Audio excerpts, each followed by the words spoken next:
All right, my friends. Oh, adjust your business. I just missed Mitch. Um, let me just explain what happened here. I got horrendously sick. I missed my tournament, and I missed the grad show last week. So, this is a redo of that show. Okay. Nordovich is here. Nice. Uh-oh. Life can be so nice. I'm on day 2 of my second COVID. Yeah, dude. This COVID, I don't know. I've had it 4 times, and numbers 2 and 3 were nothing, so I figured it's never going to hurt me again. And then this last time, dude, it washed. Maybe I had other illnesses at the same time. I don't know. But it rocked me, dude. I still got a little bit of stuff in my throat. All right. With chess, I was running into the problem of jumping around between things randomly that were entertaining, but ultimately didn't improve my game. Dude, this is why we created the dojo, while simultaneously avoiding playing actual games.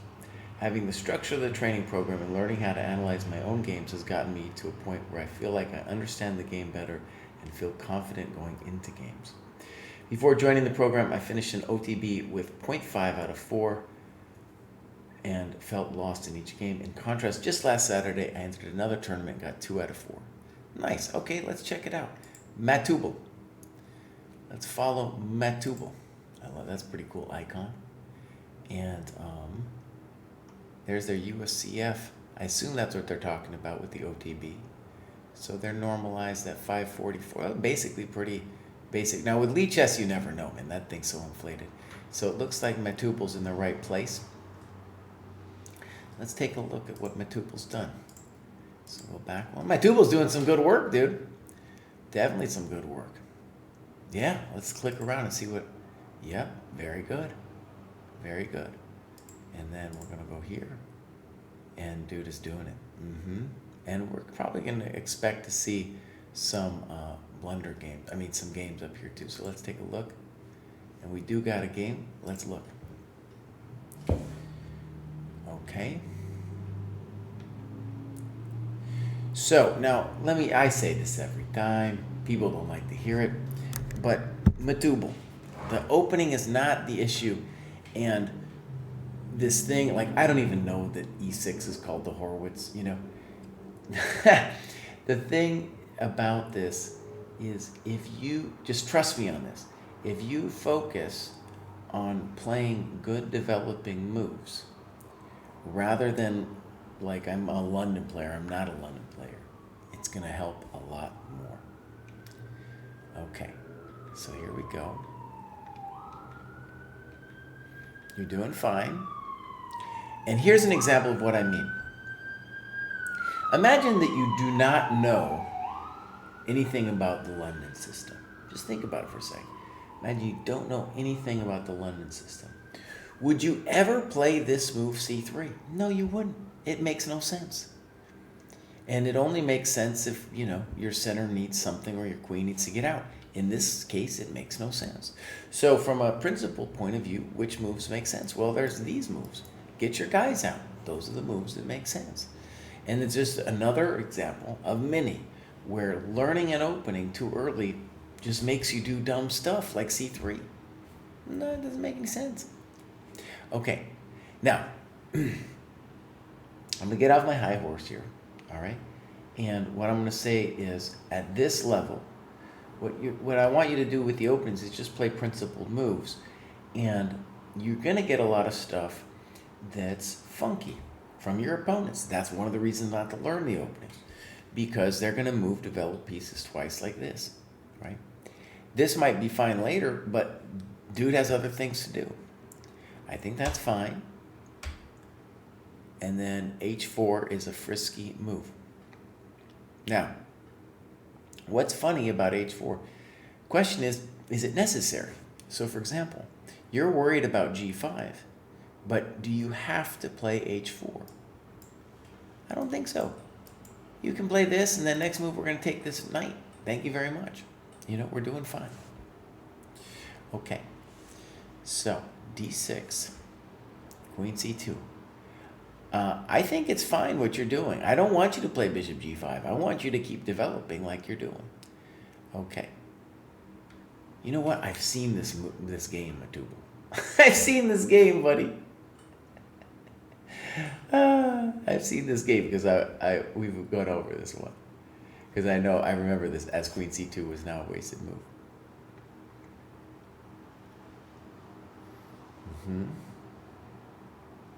We've talked about this game. Now I feel ashamed. You know.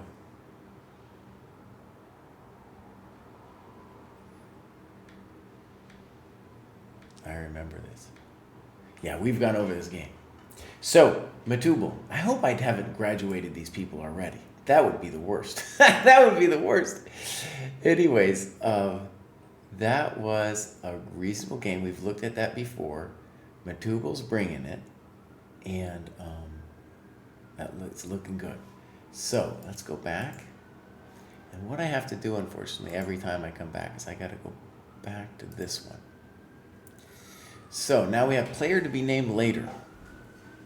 Dude, have I done this graduation? It's about time I graduate. Graduating a few cohorts. Lee Chess and USCF are 900, but they are provisional. I don't feel I am at 900 yet. Okay.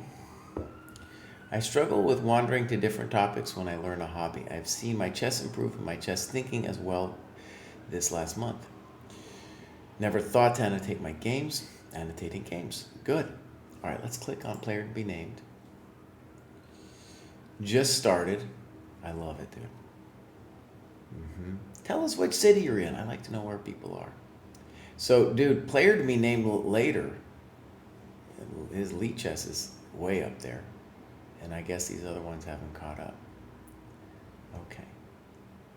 So, arguably player to be named later should already have moved up. But let's click through here. Yeah, see, they went from 300 to 400. And that's the work they did. Good macro distribution, good time. And what you're seeing is somebody who's just exploding, dude. You're seeing something just actually exploding. DBL click. Nice to see you here, man. I'm going to show you guys how to do the training calendar in a second. Okay, so this looks good. And it's Alex. Pittsburgh. Now we know where he is. Now we know where he is. Okay. All right, let's take a look.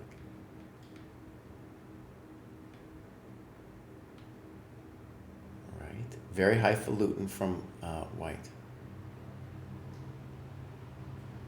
Okay, I like what you're doing. Totally fine.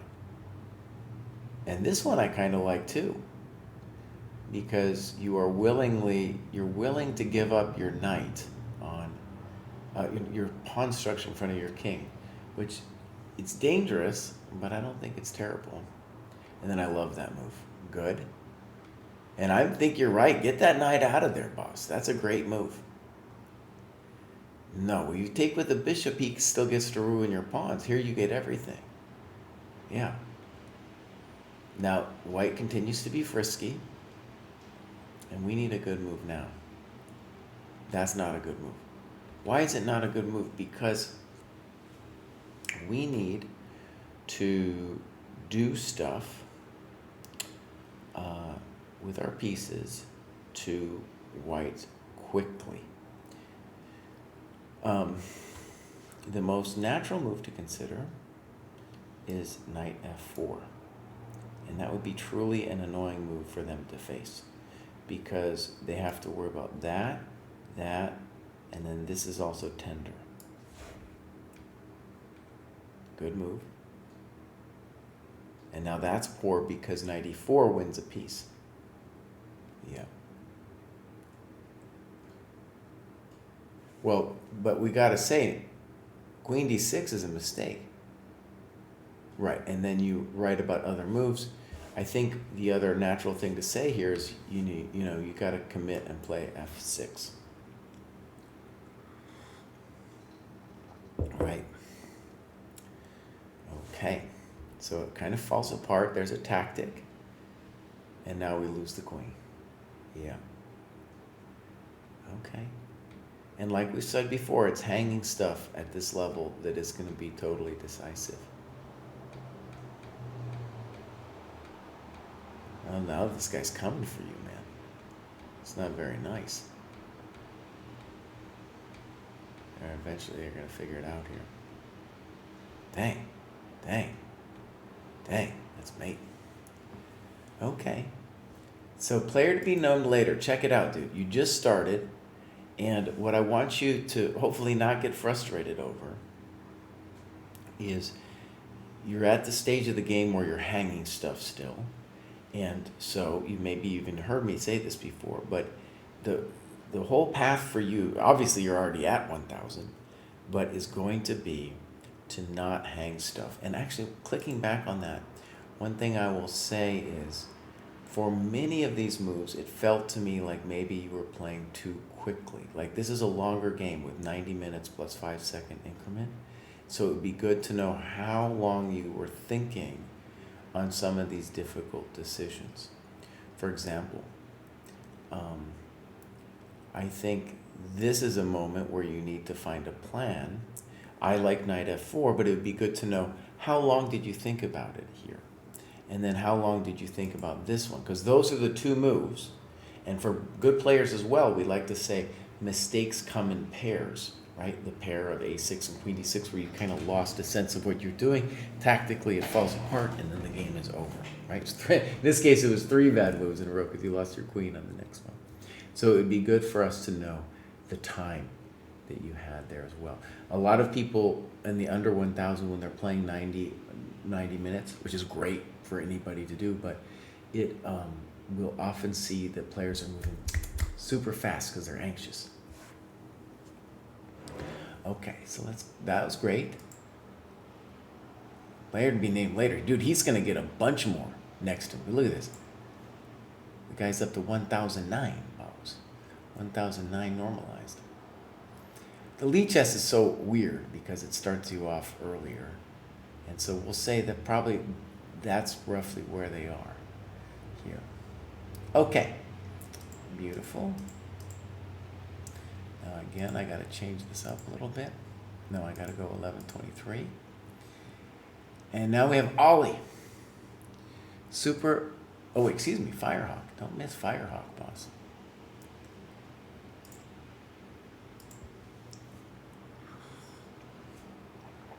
Now, Firehawk is also maybe in the wrong cohort, but a very direct, that's a very direct rating graph, boss.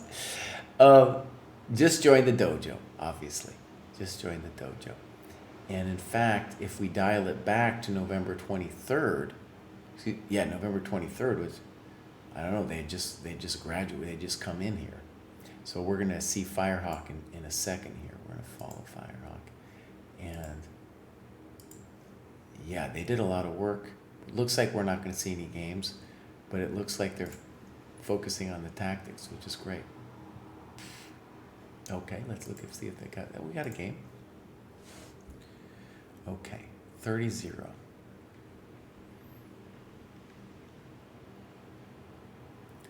Yeah, let me also say bishop d6 makes a lot of sense as a move here too.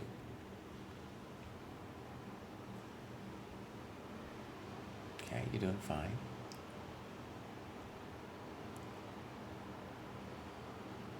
Right. Now, one of the things, let's just say, 94, you're moving a develop piece twice and that kind of thing, right? And notice white as well. Just, they don't know what they're doing, moving develop piece twice. And FG3, I get you, it's weird. HG makes more sense. Knight G3 also makes more sense than FG. Queen F6. Interesting, maybe. A little funny, but maybe. And let me just say, I'm going to see what you say about it. I'll put in my own words and then we'll read your words. When you take C3, you get rid of a beautiful bishop and you fix this knight. Most important thing, you fix that knight. And then by fixing that knight, you fix this bishop, right? So what would be better? Definitely go back. Notice that it might feel like you're gaining time by taking, but in fact, you're giving white time when you do so, right? Okay. Okay, not a bad move. And here you fix the pawns with queen takes f3. Now, one thing is very important about this position to realize is we need to fix these dudes, right? So the move I think to consider now would be e5 to free the dude. It also gives your knight a potential spot on e6. So, don't like it. You're not fixing your dudes. Weird, because now, it's funny. Both players would love to activate the rook, right? What I want you to see about b5, I don't know what b5 does, but after b4, what you can do is you can play a5 and then this guy's activated, see? He has now developed. So b4 is an example of someone who's giving you a hook. And one of the things I want you guys to see here is that both players should really keep their kings in the middle. And at this level, what usually happens is they have the intuition to keep their king safe by castling. No, boss. The kings need to be active now. They're going to be fighting for important central squares. All right. Bilbo, thank you. Yeah, I had a rough time, man. I had a really rough time. So I don't like castles. King e7, right? Or a5. And now a5 happens. Good. And what I want you to see is it's important to think about not developing your opponent's pieces. Okay? And so what white should have played is king b2. And our dream is going to be to activate these guys and our rook. And so right away, this gives our rook a target. And now we need to find a way to get our pieces into the game. This is our big problem, of course, right here. Now, you played knight a6. Maybe.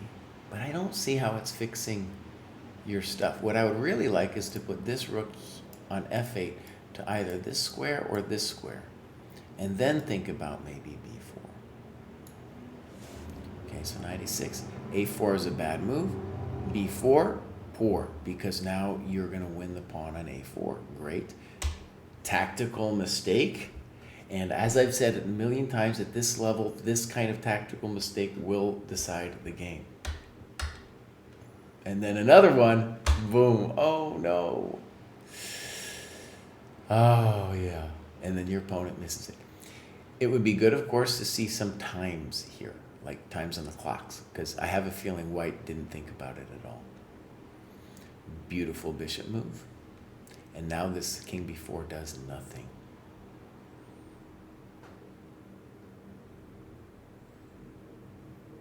I think you mean, instead of bishop b6, I think they mean rook a6.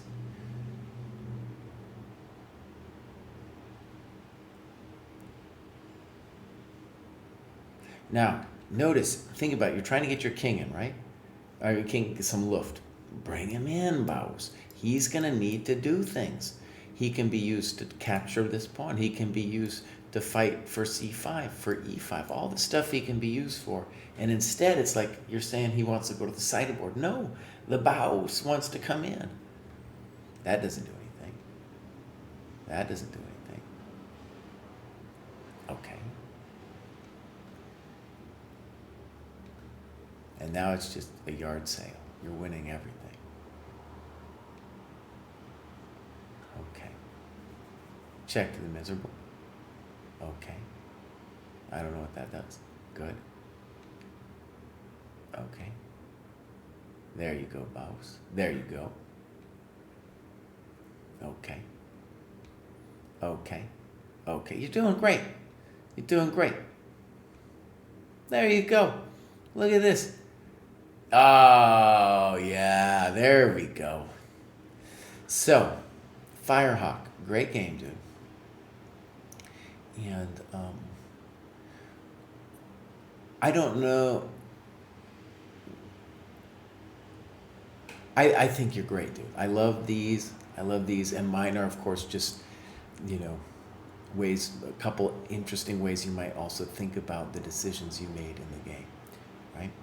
And the obvious thing to say is you're going to make it over 1,000 soon, but these are the mistakes by you and your opponent, right, that are deciding things.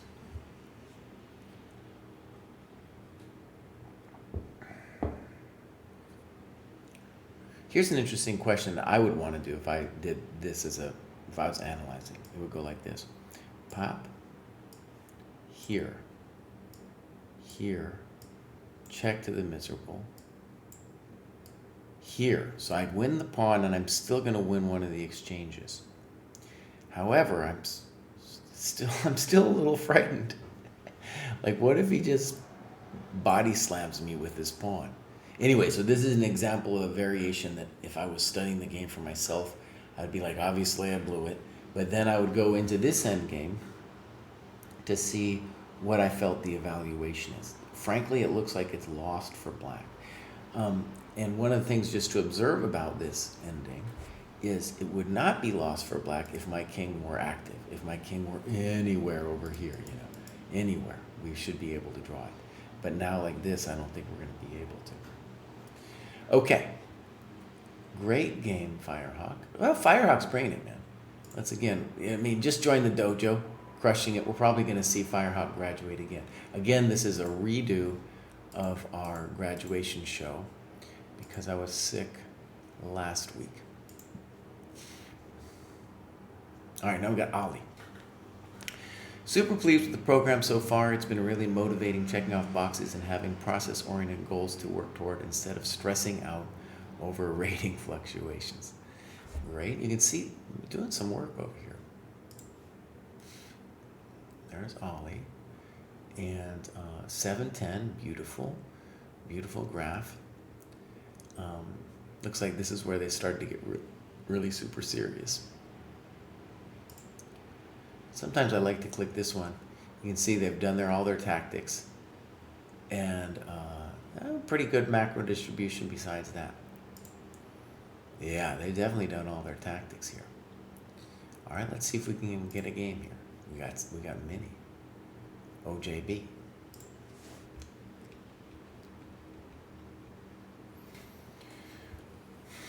Yeah.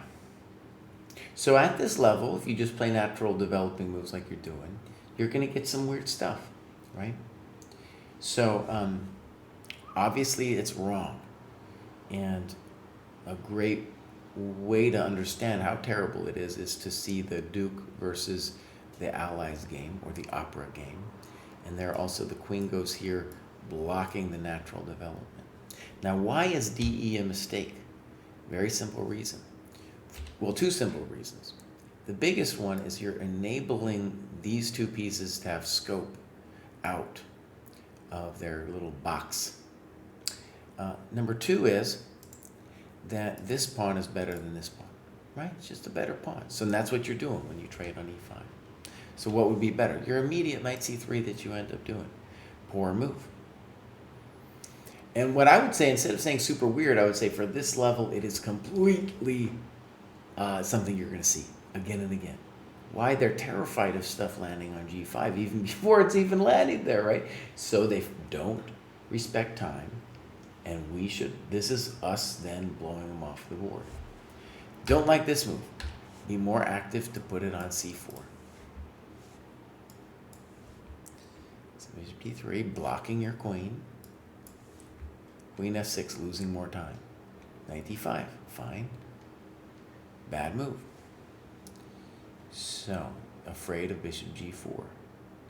And you came up with knight e5 in your analysis. That's a hell of a move, Bobs. That's a hell of a move. Because there's a lot of tactics involved. For example, on c6, you need to see the move knight c4 exclam. Right? And then, of course, you found queen e5, bishop f4. Well done. That's the kind of tactics we want to look for. And just again, whenever you find yourself reaching for a pawn move in the opening, because pawn moves are not developing moves, you ask yourself, wow, is it really necessary? Sometimes you got to do it, dude. Sometimes you got to make a pawn move. But like Both of these h-pawn moves, no, not necessary. Now, let's see what you like. Let me just put it from my perspective. When you put the knight here, it has no scope because it's dominated by this pawn. Much more natural is this move, which has scope to these two squares, and it's an immediate threat of winning the e5 pawn because knight c4, you got some juice on it. Let's see what you say. My knight is kicked. I still like my position better than black's. Black got the queen out too far, so right. Okay, good. So let's knight e3, better. Good. Good, natural development. Good development. Again, why is it wrong? Because they're not developing. And now you went for it with g4. That's a little barbaric. Ask yourself, well, what would Jesse do? He's going to put the rook here, Baus. He's going to put the rook there. We'll figure out what comes next. And this is a nice pawn grab that you do. Ooh, nice one. And then here, you blundered here. Here would be really nice for us to know how long people were taking. Let me say at this level, black might have just the experience that they can take, like their opponent is just giving away stuff. It's probably the truth that their opponents have given away stuff. A little bit more, you might have a moment of reflection of like, oh, maybe I'm going to get in trouble if I take that pawn. And then, of course, rook fb1, and the game is over. It'd be great to know how long you thought of rook ab1.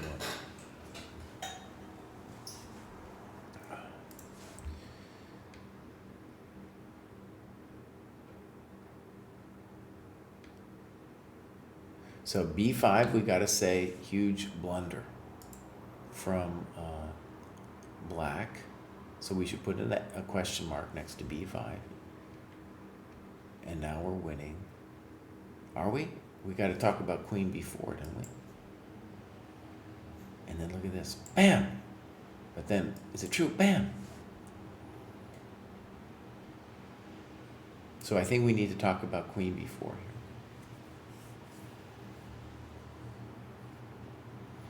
here. Yeah.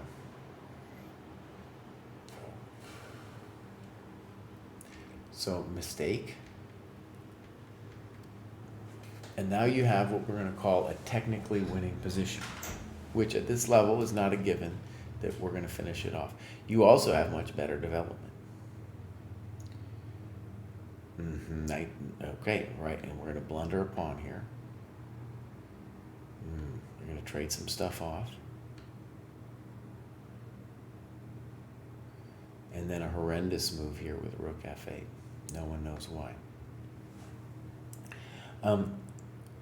A move that really needs to be appreciated here is that black needs to turn this pawn from a victim into a hero, and they can do so with the simple move of a5.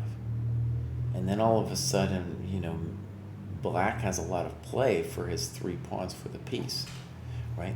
But with a move like this, we just got to go here, chomp, chomp, chomp, and not only did we win a pawn, but we activated our stuff. So f3 doesn't make any sense to me. And now they achieve a5. Interesting. It's a good square for the knight. Okay. Bishop e4. Beautiful maneuver. Now you're not threatening anything yet, but you have dramatically improved the quality of your minor pieces. And now you go knight d3.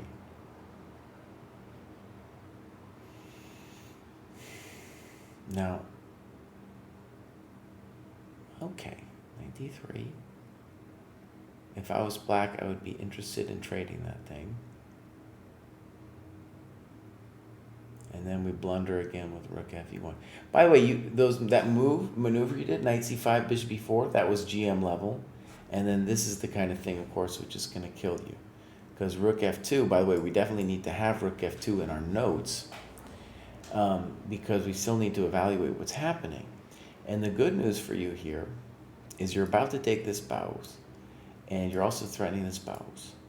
So it's a little bit unclear how, if anything, black can get out of this business. Okay, so here we go. And now, honestly, for, let's call it the GMs in the house, in the building, whatever, this is a fascinating position where we should assume it's winning for black. And here we would want a lot more analysis from you about, well, what can we do? What can black do here? C5 is certainly one move, but I would also just be interested in pushing. And the very basic question is, how, Mr. Bows, are you going to stop those pawns from rolling? Now, let me show you something about endgames. C5, by the way, probably is also working, but what I want you to see about B4 is a way to conceptualize it is saying, oh, I'm going to sacrifice a pawn for time in the endgame. You've probably sacrificed pawns for time in the opening, but here, one thing we know about endgames is, connected passed pawns, they're a hell of a drug, they're a real hell of a drug, Bows. They're going to be coming. Okay.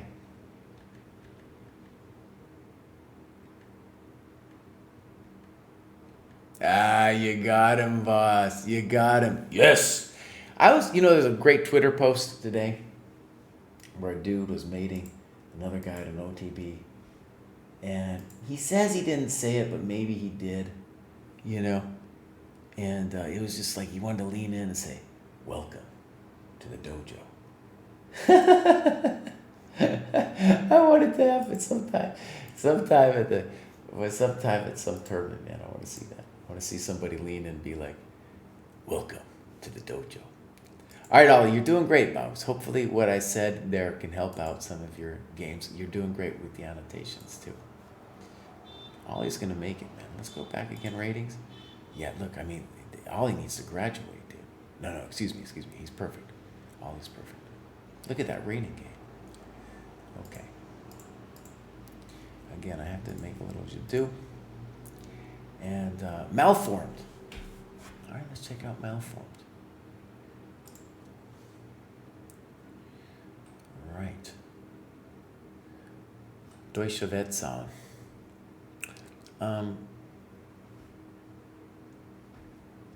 One funny thing that someone could help us out with at the dojo is the Germans in general know enough English, they're not going to even ask to have the website translated. But Pruess is in France, and he says they don't know English at all.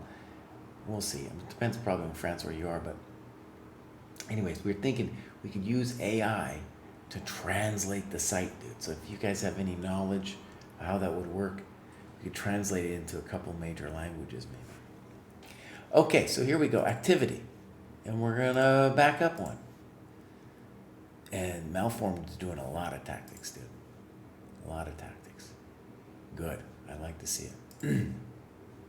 I like to see it. Okay. Well, let's see what malform's going on. Okay, normal stuff, but I'm now on my own. Okay. C5. C3. Knight C6, good move. Bishop B5, probably not a good move. So this is something you will very often get. And at a slightly higher rating, I would talk about French structure and whatever structure. But the main thing is just to think about which of your pieces are out and which are good. And this move, although it loses some time, is interesting because when white loses this bishop, now this bishop starts getting real frisky. However, we are down in time and it's not the simplest matter. So for example, castle CD is a mistake because now knight D4 is going to activate the white pieces. CD, C5. Okay, so what's happening here, okay, is you are opening the position and not developing. And this should give white the ability to hurt you. Now he doesn't hurt you because knight B3 isn't it. Because now you could at least close the game down. the simple way for white to develop their stuff would be to think about DC and then to win a tempo with knight b3 and then tag your bishop after that. Yeah, I don't understand that either. And then that's a poor move because you're blundering knight c5.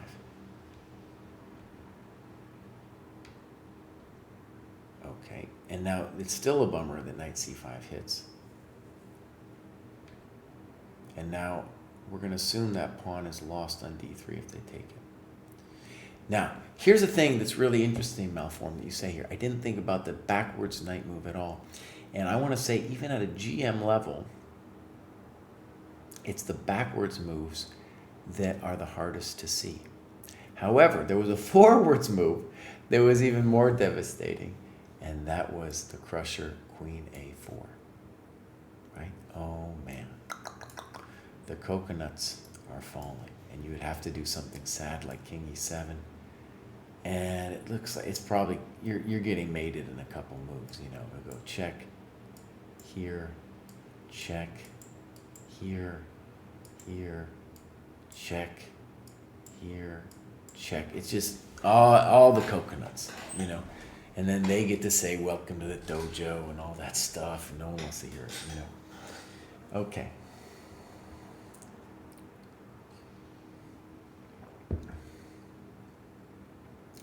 Yeah, I was kind of surprised, Quad XE, that Dave was saying that about France. I think a lot of times the French pretend not to know English, dude. You know, I think they pretend because they're just too proud. They're like, you know, that kind of thing. Anyways, that's just their rep, you know. That's just their rep. So, boom. Queen a4. And you still have to play king e7, right? Bam! Ooh, yeah.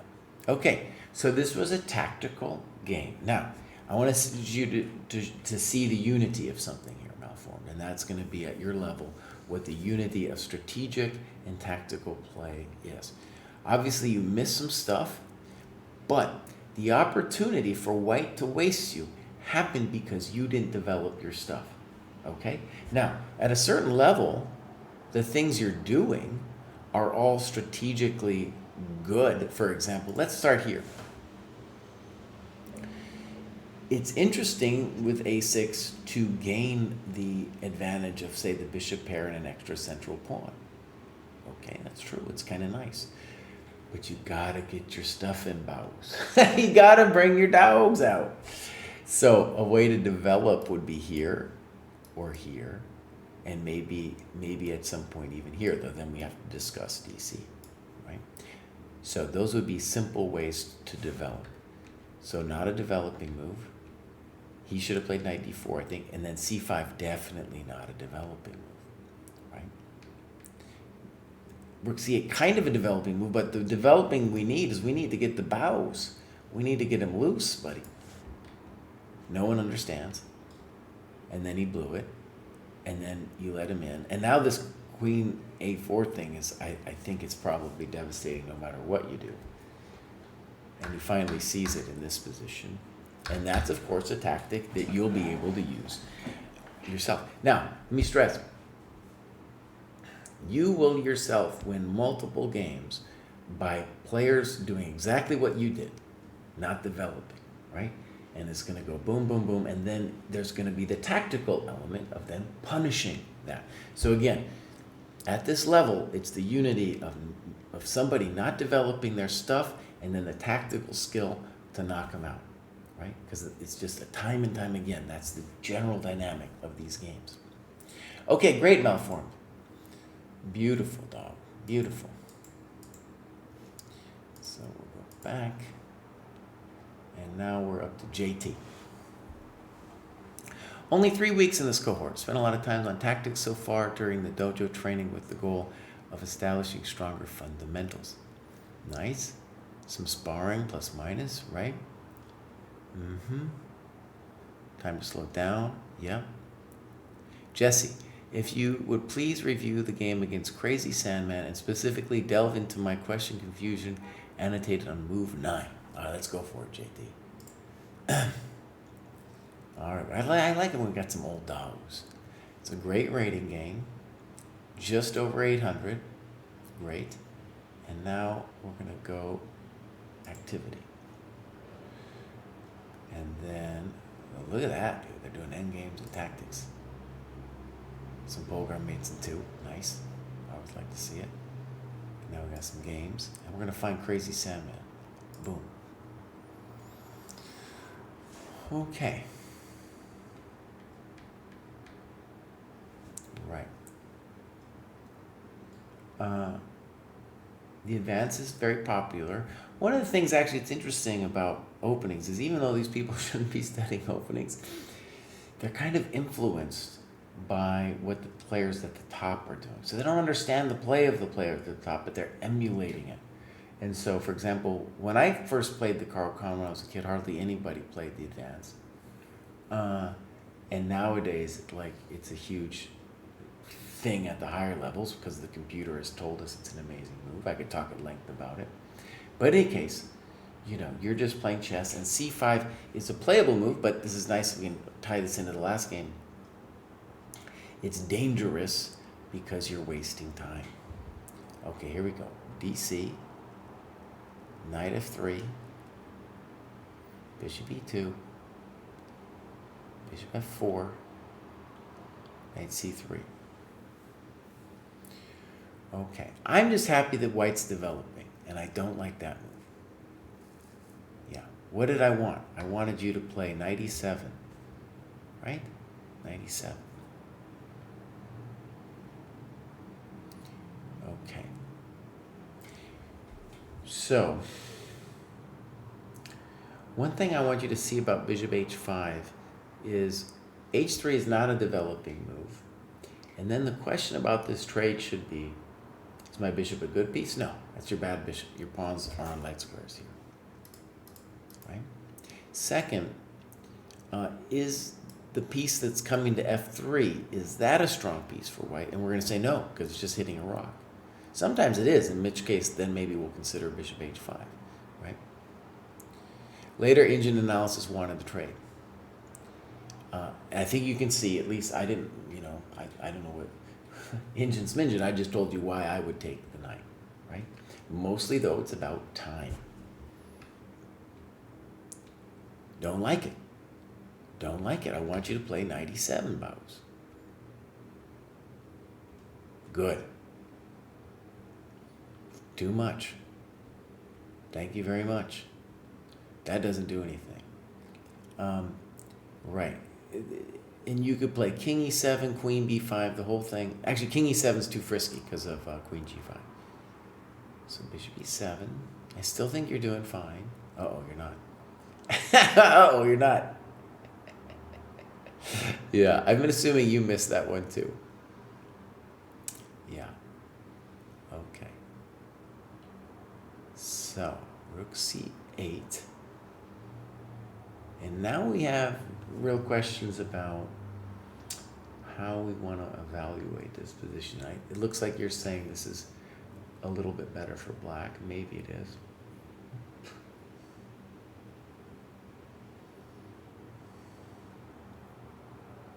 I don't understand why g4 is played.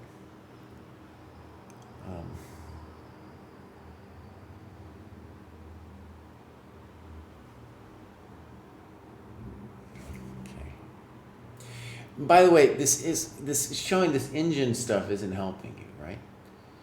Because the engine's not saying bows, you're losing time. It's not saying g4, that's bad because white is, unless they're trapping your bishop, g4 is really weakening their stuff.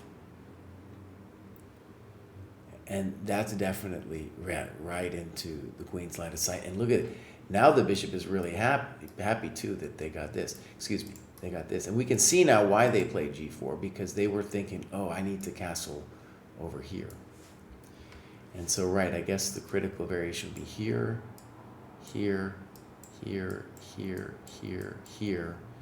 And I like black, but it's going to be a little bit of a road here. It's going to be a road, and I'm assuming the first branch in that road will be pop. And then we're going to see how your bishops are amazing. So this would be an interesting position to play. Okay, that ain't it. I agree with you. Rook c8. I don't know what the guy's supposed to do, though, instead of c3. We've got to play c3. Queen c4. Now, let me just say something. I'm very happy with queen c4 because it shows that you could have played a move like h6. No need. You got that bishop e4 move. Right? Don't be afraid of ghosts.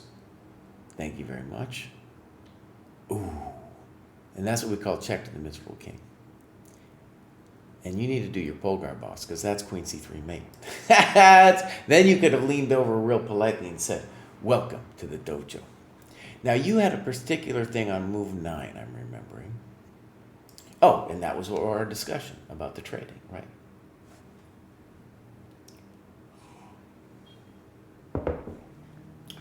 Okay, so. Yeah, look at that. Nice. Okay, JT, you're making it, Bowers. You're doing great, man. And just to look again at the ratings, yeah, you're great progress. We're going to see you at 900 pretty soon. All right, now I go flip, and I go flip. And now we're going to go to Think and Act Beyond. I've looked at Think and Act Beyond, and that's their second graduation.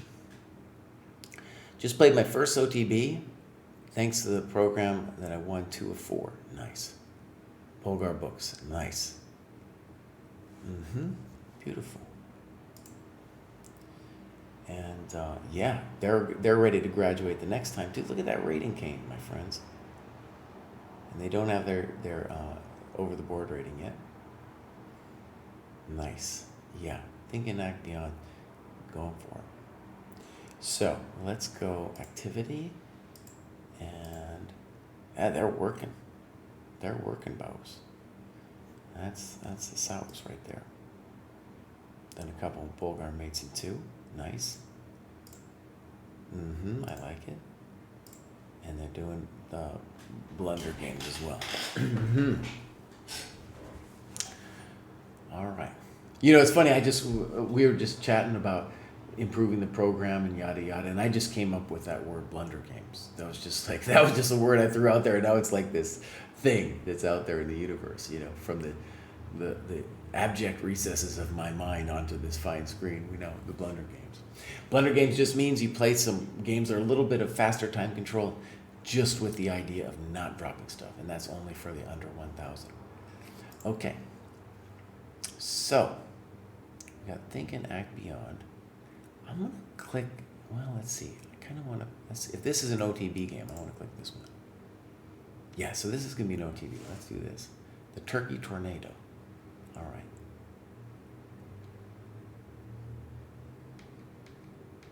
Notation might not be correct. Uh-oh, that's not good. Okay. Think and Act Beyond.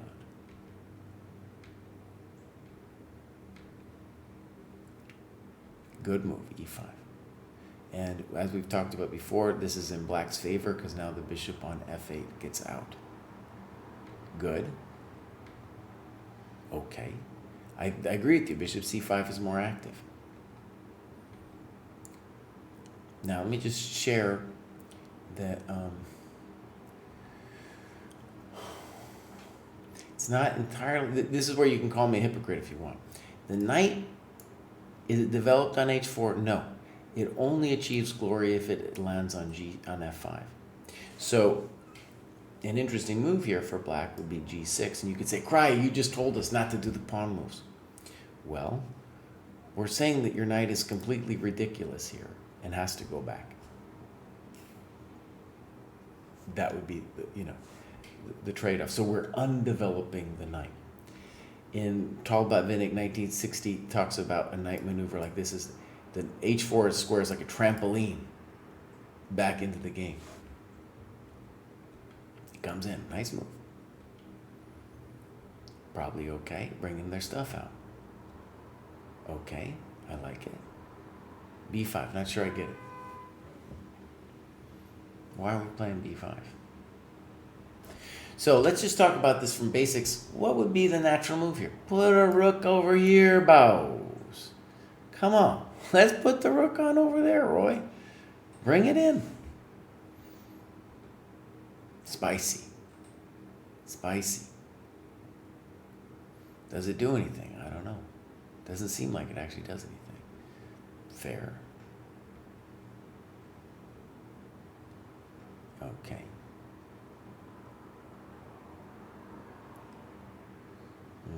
This is a little tricky. I feel like you're getting tricky over there.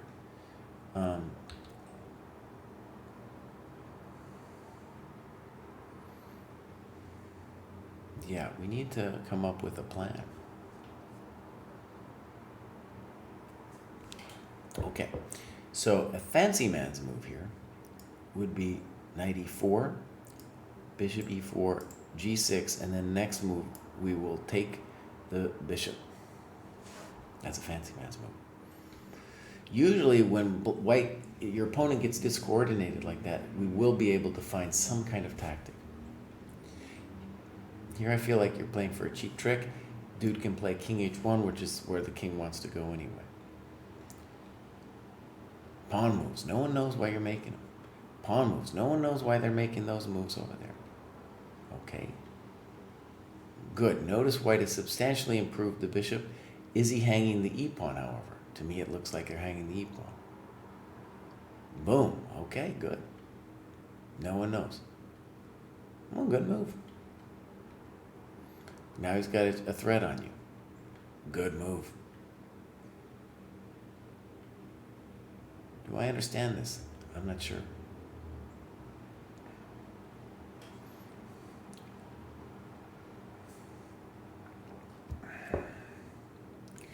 A move that speaks to me is the blunt rook e4, intending this move, protecting our coconut. No, it's not that special. Kraai, leave it alone. Leave it alone. Your move is fine. Knight d2, beautiful move. Boom, boom. That wasn't it. Check to the miserable king. Welcome to the dojo. Check to the miserable king. Uh-oh, this isn't good. This isn't good. So, yeah, we needed to bring our rook home. Uh-oh, this is a yard sale. Okay, so here's something where we need to spend a little more time on the denotations. Look, obviously it's sad you lost the rook, but Baus, you can still do this because when they check, you get to come all the way back. You got this, Roy. You got this, buddy. Okay, so g6 is yard sale over here. And now white is up some pieces. And they should definitely hack on c6. Okay, now the game score became inaccurate, and somehow, let's see what happened here. I guess white eventually won. Okay, Roy, dude, you're bringing it, man. You're bringing it. I really love the lifelong learner and the improvement and all of it. So I'm pumped. I'm pumped. Okay, great. Roy, you're gonna make it, Baus. Hopefully, some of the things I said will help you out. Okay, Dr. Octagon. Boom. Maybe it's not Dr. Octagon. Maybe it's Dr. Otakon. So, Channel and Mercool. I remember Channel and Mercool. Beautiful progress, obviously. Let's follow Channel and Mercool. Activity. Crushing it. Right? Not that many games. We got to go back one, though. Lots of work. And definitely some games. All right, let's check them out.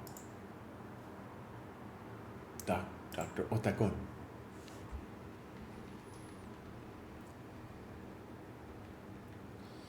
Little frisky. Okay. Okay. Good move.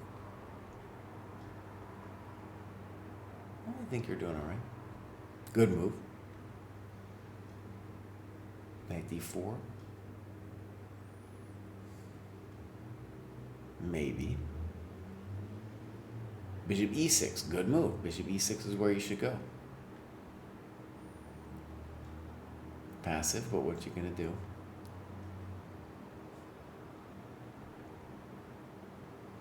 Mm-hmm. Okay.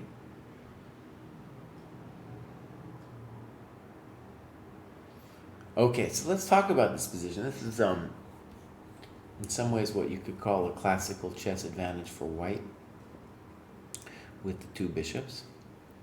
And as always, time is going to be important.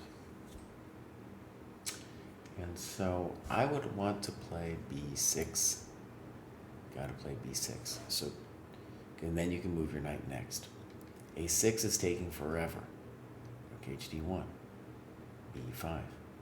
Now, white should be able to find some kind of something to give you some drama. The easy way, I think, would be to play c4. And the main reason is then we tie this pawn to where it is, and then the knight can't move away. g4 doesn't make much sense to me. Not sure I understand that move. I think you got to play c4 like maybe it was your intention. I don't understand. I don't understand. Good move. Good move. Good move. Probably a bad, well, definitely a bad move. Mm-hmm. Yeah, now the game has shifted dramatically. Notice that his dark square bishop was the better bishop, and as you noted, his light square bishop now is just absolutely miserable. Always it's best to say what you think white should have done, okay? And so, for example, should white have played f4? Should he have just backed it up, right? These are the questions to ask. You don't really understand. Interesting, I guess.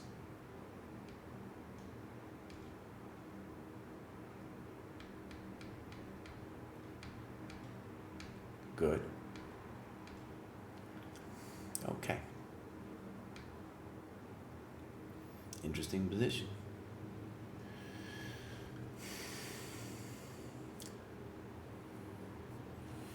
Now,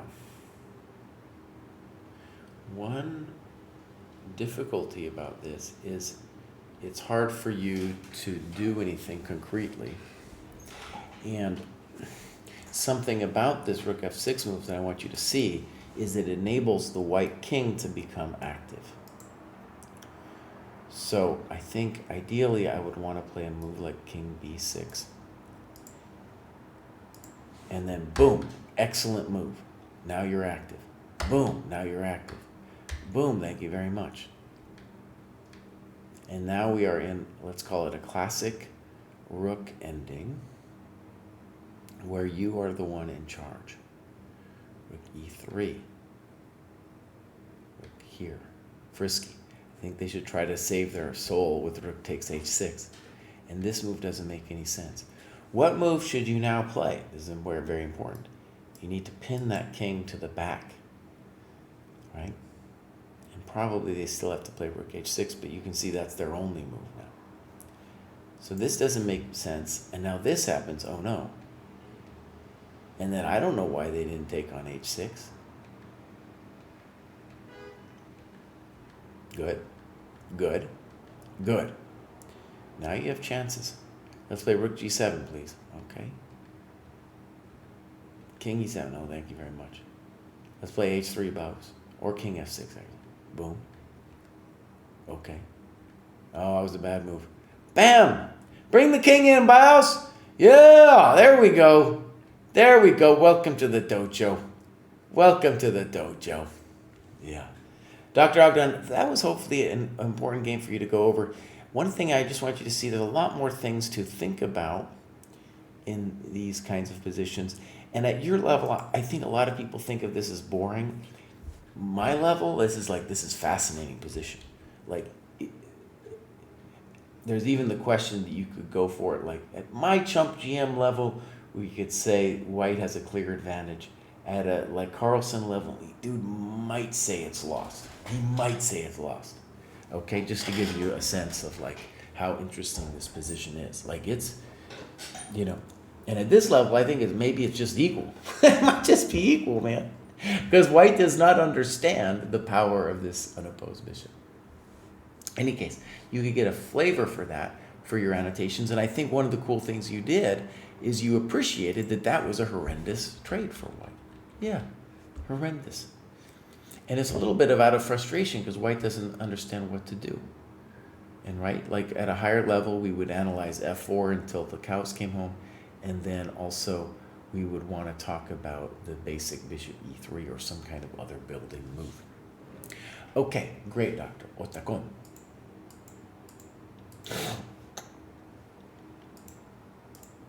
Sorry for my little snot pull there. I'm still getting over my illness. Nestflüchter. Joined the training program very early on, but having another child in moving countries got in the way at times. But finally I managed to get my rating over the line. Tactics, reading books. Haven't figured out analyzing games yet. Okay, good. A bit slow, right? Longer time controls. Reality is I have time for a 30-minute game frequently, and a 90-30 requires planning and often means playing late at night. Dude, okay. Totally have sympathy. You know, we get, when people discontinue the dojo, they get a little thing that says, dude, tell us why you left. And we were reading through some of them today, and definitely there were many people who were just like, oh man, you know, life is hit me, maybe finances hit me. And dude, having a kid, it's rough. I got some dirty animals, dude. You know, they're horrible little people. And so it's hard. Let's take a look at Nestflüchter. Currently living in Laos. Okay. Laos is interesting, man. Sometimes known as Laos. Okay, let's follow Nestflüchter. I guess that means someone's leaving the nest, dude. Someone's fleeing the nest and gone to Laos. Yeah. I wonder what chess is like in Laos. All I know about Laos is they got great food. They're kind of beholden to Vietnam. And they're poor. That's all I know about Laos. Yeah. All right, here we go. Activity. Looks like we're not going to have any games here. But we do have to back it up one. Oh yeah, we might have some games. Lots of games in analysis. That's a great distribution right there. Really good. Okay. Let's take a look.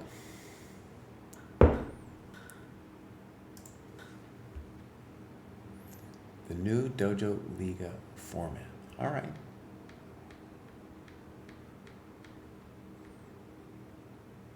So,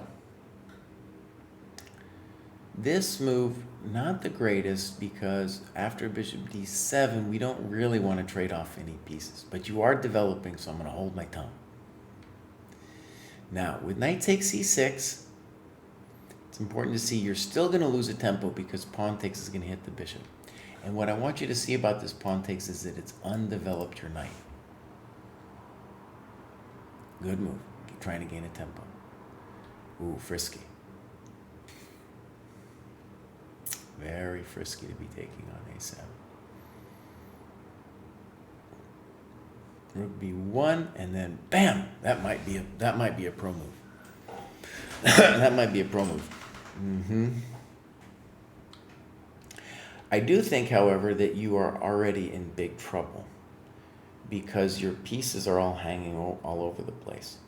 You know, this guy's hanging, this guy's hanging, this guy's hanging, and I just see this queen landing here. So exclam. Now I think rook b1 and we'll win a piece. I wanted to take the other one, but maybe it doesn't make a difference. There is a little greedy, but probably okay. Now, if I was black, I think I would want to trade queens because they tell me when I was a little kid, they were like, dude, if you're ahead, you should trade.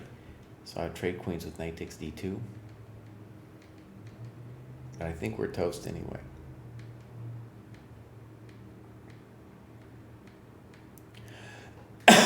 You're trying, okay.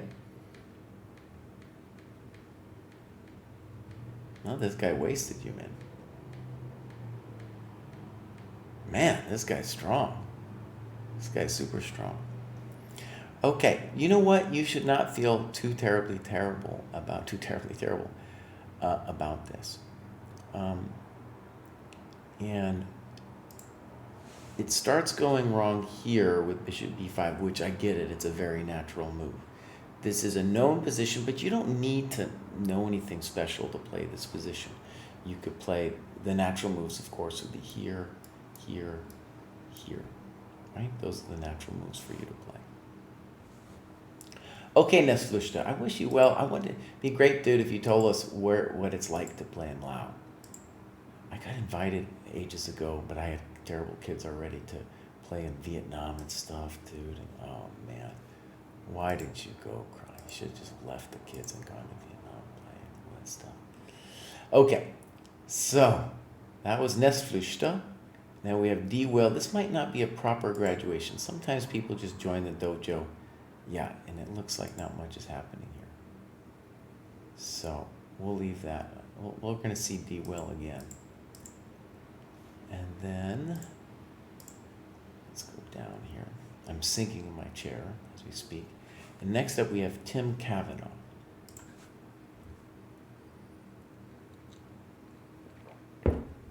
Also recently joined the dojo. And did a little bit of work. Looks like we're not going to see any games. That's okay. So Tim just joined us. We're going to get some games in a little bit. Okay, now, next up, we got CP, 0.68. Maybe that's just like a puzzle or something. Wait, but that's their next one. 1245, good. And we'll see how, oh, it's weird. He went from 700 to this and did 102 points in the dojo. Dang, what's going on here, CP? Wait a second. So, dude went from 700. Says he's got some annotated games. I'm not seeing anything. And Abdul's saying bishop c4, Fischer's move would also be natural. Yes, sir. I agree with you. Okay. So, again, this is the makeup show from last week because I was sick. Dude, I've been dying, my throat, and the last couple hours is the first time I felt like maybe my throat is okay, you know? Maybe. Next up, we have Sexarium. Maybe that's a place where you have sex in a hexagon or something. USDF is at 1257 currently, after being just above 1,300 for months. I think just set my account up wrong when I started Dojo. Okay, so I'm going to skip Sexarium. That's fine what he did. He jadoobed himself, you know, and put him back up over the 12 to 13. All right? So then we'll go on to Arlo, and Arlo says, playing regularly has helped calm my nerves, right? Tactics books have been helping a lot. That's a lot of work. Let's check it out. Beautiful. Yeah, that's a dojo rating game right there. Boom, boom, boom, boom, boom. Oh, let's follow Arlo here. We're going to go back one. And it looks like Arlo hasn't done any games, but a lot of end games, a lot of tactics, a lot of program mates do up to 1,000. Beautiful. I'm liking this Arlo dude. Well, I'm hoping we're going to see some games in the future because Arlo's bringing it, man. They basically finished the end game, did well in the tactics, and my only advice to Arlo is soon you're going to need to do some games and analysis. All right, let's go back.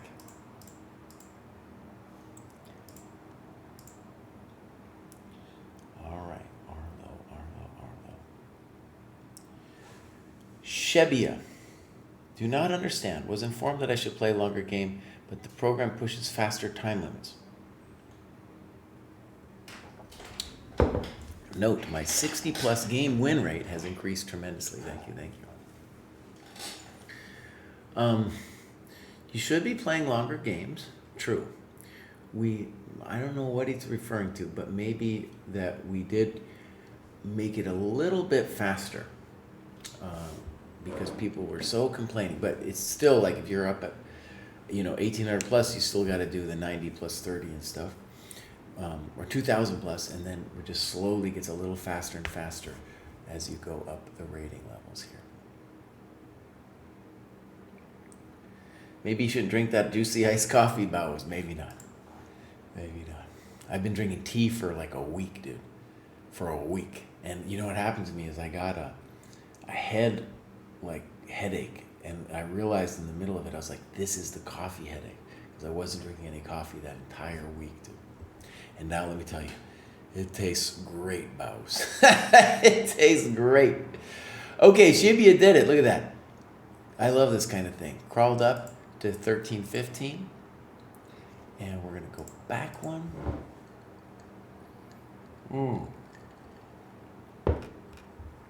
Okay, lots of endgame work. Non-dojo. CT art, okay. And, that's solid work. And I think, especially at this level, if you say to yourself, I'm just going to spend a month or something doing Silman endgame, crank through that, play a little bit on the side, yeah, you're going to go up. As this happens, and you're going to be building a basis for further development past, where Shibia is. Yeah, no games. Okay. Okay. So, we're going to change this up here. 12, 11, 23. Life can be so nice. Life can be so nice. I just noticed it also in the chat, so that's cool. All right. So, I never played classical, so I started with 1500 on Lee Chess, played my games to get out of provisional, and got into the 13-14 cohort. I'll now go into that cohort and start my dojo journey from there. Thank you for the great program. I wish I had this when I was a kid. Dude, and let me just say, one thing I really am going to be pushing for, and I think technologically this is going to start happening, is I want us to get to a point where we can imagine this, like you go to a high school club or junior high school club or a club in England, where they got a bunch of players and a bunch of tiers. Go in there and be like, listen, we're going to give you a discount for the club, like your whole club can then join, and then we'll give you a scoreboard for your own club, dude. And it's like, yeah, that's what I needed as a kid too. Definitely. I wouldn't want, as a kid, a little bit harder, I think, to do it than when you're an adult if you're just by yourself. But if you're part of a team and you can see who else on your team has done what, it's like, yes, let's get some of that. It does hurt more to lose. Aus Hamburg. Nice. So, let's follow Life Can Be So Nice. Quellbrunn. So, right, as they said, they've been normalized to 1347. And Life Can Be So Nice. I encourage you also to get a Deutsche Wertzahl. And then that's your over-the-board rating. You can use that, Mr. Bows. Okay, activity. We're going to go back one to see what happened. So I think they're pretty new here. Pretty new is my guess. Let's see if we get a game. Oh, we got a game. So, the unofficial dojo, 13-14 classical tourney. Right. Good. Fine. I read that Sensei Jesse said tempo is a thing. I think this is a great example of losing one. Okay, now, it is an example of losing one. However, one of the things to see about this move is that it's a great example of once you get a little stronger, and maybe 1300 is the time you can slightly start thinking about it, there are times when the pawn move might make more sense. So here, not only in terms of gaining an abstract time in terms of, an abstract conceptual sense of space with d4, we can really make a strong argument that now this knight is going to have to move twice to develop because it's lost its natural c3 square. Good move. Bad move. And here at Quellbrunn, it would be really important to say why b6 is wrong. And the reason is that your bishop is already out. So all the pawn moves now are done for that bishop. What's the correct move? It's definitely e5. There's not even a doubt. Bring that thing out, you know? Then bring your dogs out. Okay, so here we go. b6. Now I'm terrified. Bishop g2. You got to spend another tempo now dealing with the knight d4 problem. And now, oh, he's got a lot of things. He's got a lot of things, man. Yeah, no, you're in big trouble. And now you at least decided to bring out your pieces. That was good. Yeah. Yeah, it's just developing. It's not hard. d5 makes a lot of sense for white here. That doesn't make any sense. Yeah. And you're in a difficult spot, but especially on a practical level, you're not toast yet, right? I like your e6 move. I can appreciate that. That might be a good move. Okay, tenacious. And that move I don't like. And I think what's happening here is, right, S-steam here is also giving some stuff. So what's the problem with bishop h6? White has got a space advantage. It's beautiful. And part of the beauty of that space advantage is that it is really hard for black to even move. But if white starts trading off pieces, then no bueno, right?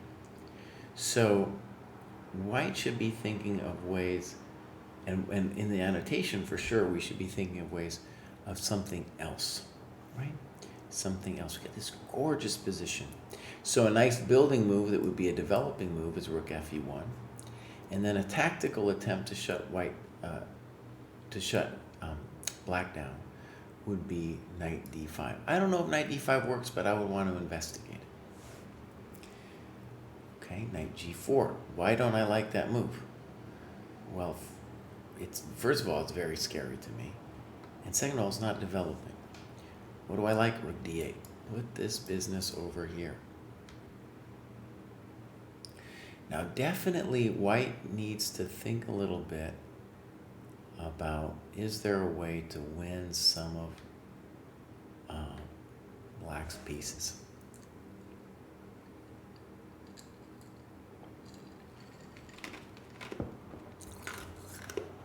For example,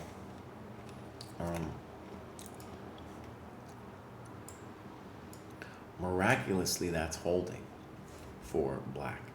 It's really a miracle.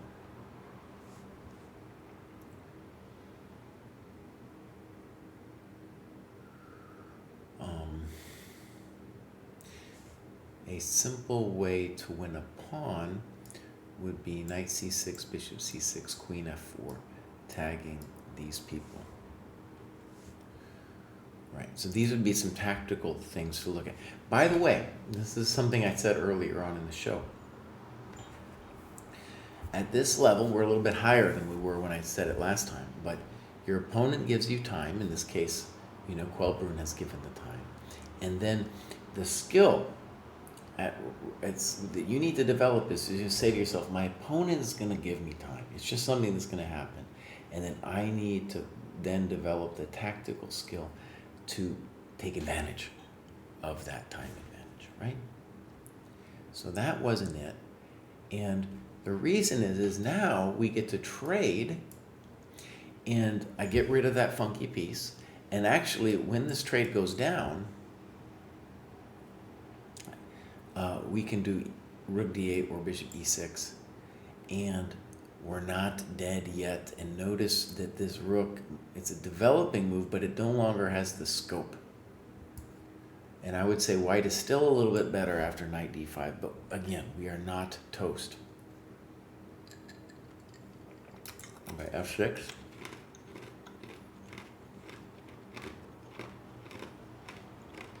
Good move. Good move. Okay, necessary.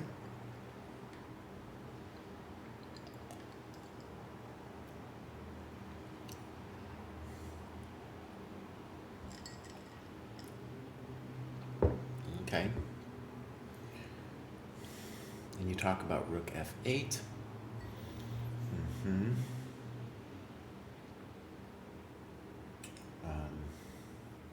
Yeah, we are in trouble, by the way.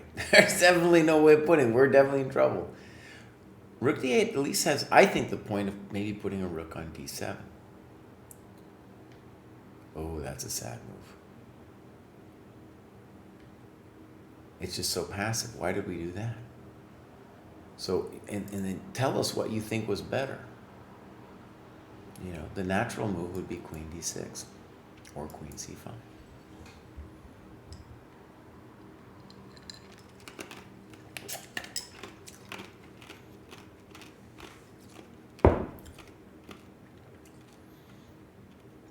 Dang, that's a nice move. And one of the things to see about this is when we get this kind of position, there's white doesn't have to be a genius to win the game, right? And it is already toast. I think even at this level it's toast because that f6 pawn, it's gonna fall. When it falls, it's gonna make a noise. You know, when it falls, it's gonna make a noise. And even here, I think they could probably be fancy and play knight e4 too. That looks also, like it's gonna hurt. But queen f6 is fine too. Mm-hmm. Oh yeah. Oh yeah. Okay. So, Quell Brun. Nice, dude. I'm loving this message. I'd love to go play chess in Hamburg. So I think some obvious ways you can improve is get yourself, I'm sure, I mean, maybe you already are, but get yourself on like a Hamburg, the Hamburg team. You guys in the German teams, so cool, man. Like you get probably the first team is either in the first or second Bundesliga, and then you got the different lower divisions. So even no matter what level you are, you're gonna have a team, at least at the bigger clubs. Beautiful. And especially like you can play once a week. Fantastic. And then if your team does well, boom, you go up a level, go up to the next level.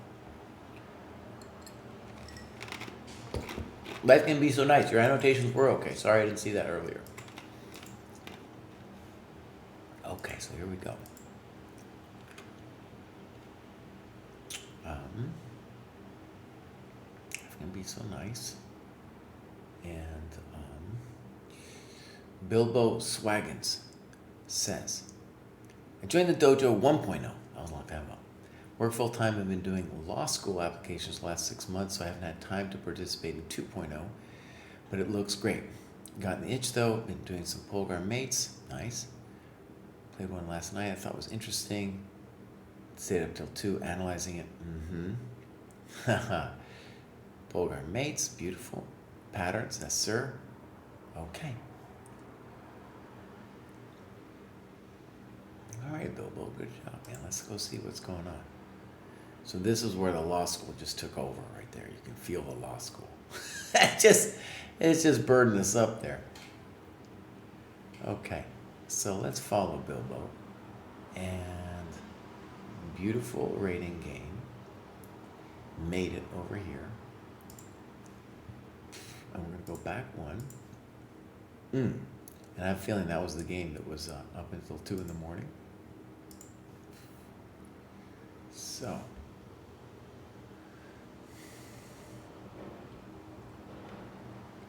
Catalonia, by the way, Senseis Pruess and Kostya are going to get to play in Barcelona, dude, at this tournament beginning next month.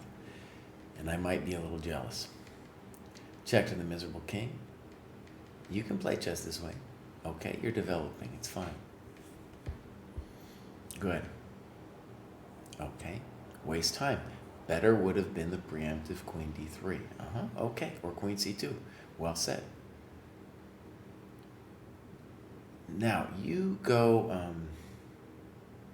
knight b6 here. One thing I just want to point out is a use of this piece is that it would be cool if we could get c5 in, right? And knight b6 is not clear it's that great of a spot.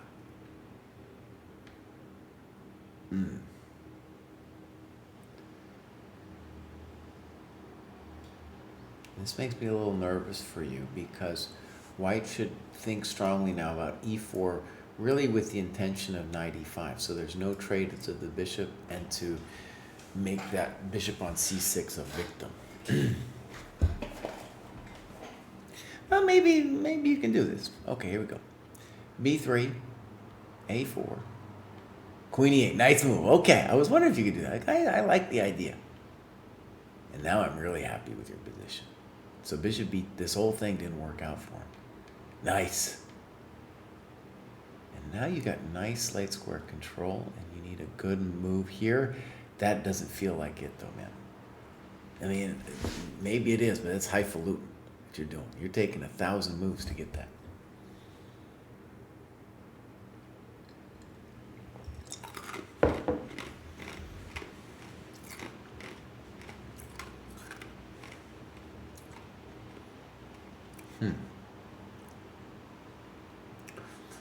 I'm just staring at this a second. Let me ask a question, actually. We're back here. If we play knight d5, is there any way for white to save the pawn on e2? It doesn't seem so to me, because you got queen e5, bishop d6. And then that pawn is gone. And winning that pawn is important, and it splits the white pawns and, really even gives more focus to that bishop. So notice what you did here is you went highfalutin over here. Oh my God, that's a crazy plan. Okay, f1, now he's going to hold the pawn.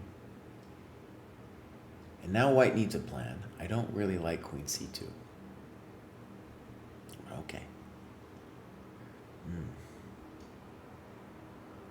Yeah, e4 would have been a nice move. e4 is a move too. It shows that your pieces are all tied up in a knot.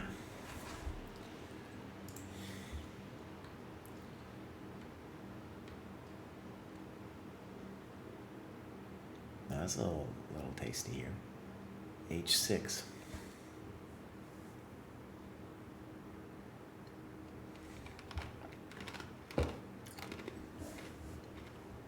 Luckily for you, you're not getting immediately toasted here. Now, one reason to say that white is better here is they got the better center, and your queen is excluded from all the fun, right? Yeah. I like knight f3 to go to c4, to e5, excuse me. Okay. Not sure I get it. Good move. Now you've recovered. Well, why are you much better? Yeah, why are you much better? He has got knight d4, you play rook d1, rook c1. Holy moly, that's a fancy move.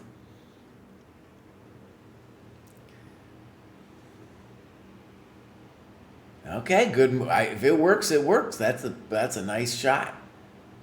Yeah, rook a b1 wasn't it. Yeah, you're an angry man.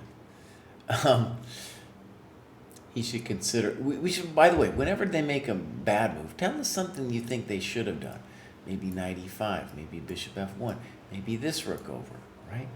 Personally, I'd rather be white in a position like this. Because the bishops look strong. Maybe rook b4 next. That's a strong move, though. Good. He's just trying to trick you. Thank you for your beautiful bishop. That wasn't it. Ah, that's tasty. So it feels psychological to me, so I'm going to call it a psychological collapse. Ah, beautiful. Beautiful tactics here. Oh, well done. Okay, this is over. Great. Oh, Bilbo, that was a nice game, dude. That was a nice game.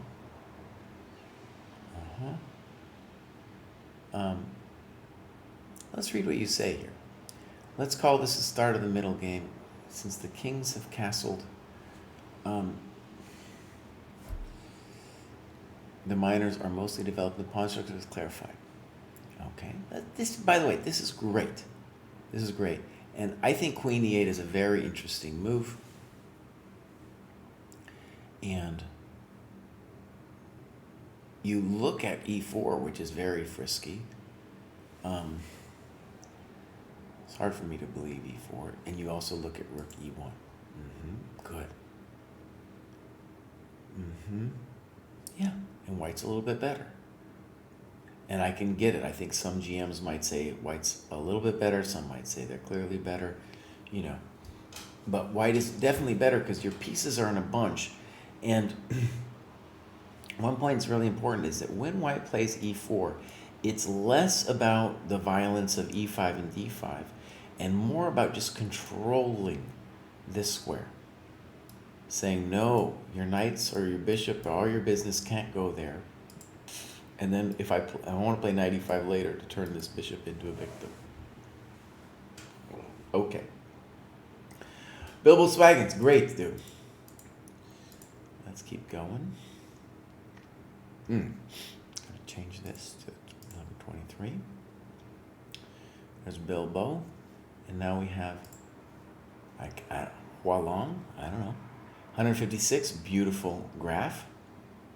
USCF too. By the way, I say this every show, as we move up the rating ladder, you will see more and more over the board players using more players using the over the board as a preferred metric. Okay, we're going to go back one. Nice macro distribution, a lot of work, 95 hours. I'm loving it. Okay, the only critique I have is, dude, tell us where you're from, Baus. I want to know more about Hualong and what's going on. This looks great. Let's click the tactics for a second. Bulgar mates in tilt. We got a true believer. I love that I think, well, actually, the 1470 might be the natural stopping point for them at this level. I don't have it directly in my head of where it exactly ends, but I do know that 1471 is when it gets hard. So this is great. And let's see one of their games. Hualong, there we go, I guessed right. So, okay.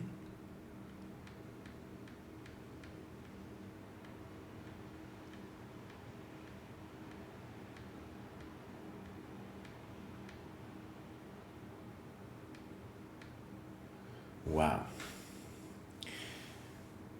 So, this is a fascinating position, and it's remarkable that, by the way, this is played in Mechanics Chess Club, which is my old club, and David Pruess's old club too. And knight e4 is an interesting thing, where knight e4 is, especially where you are, it's just a much more natural move, the move that you're going to see more often. And knight d5, some people say might be an advantage for white. It's probably nothing special. I had this position as white with the inclusion of the moves a3 and a5, and I believed that I was significantly better after knight e4. Turns out it probably wasn't, but yeah. So knight e4, snip snap, and now we just got a game. And it's a very interesting position here. The pawn on d4 is, let's call it a dynamic weakness, and it's making it difficult for the e2 pawn to move.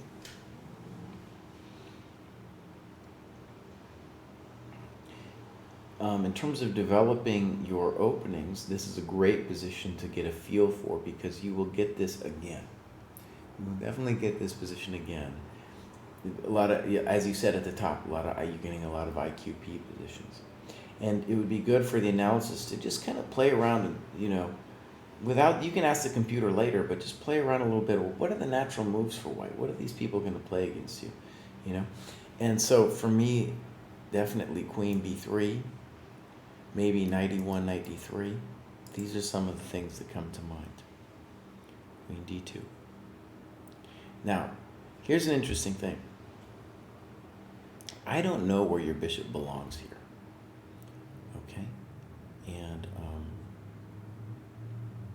it might belong on e6, f5, g4. I don't know yet. It does feel like we do know where these bad boys belong, though. It's hot. It's a little bit hot. All right, let's go. Bishop g4. Check to the queen. Now, does this help white? Maybe. I don't know yet, though.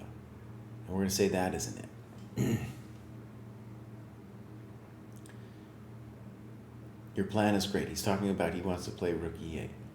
And white is unnecessarily freaking out with this move.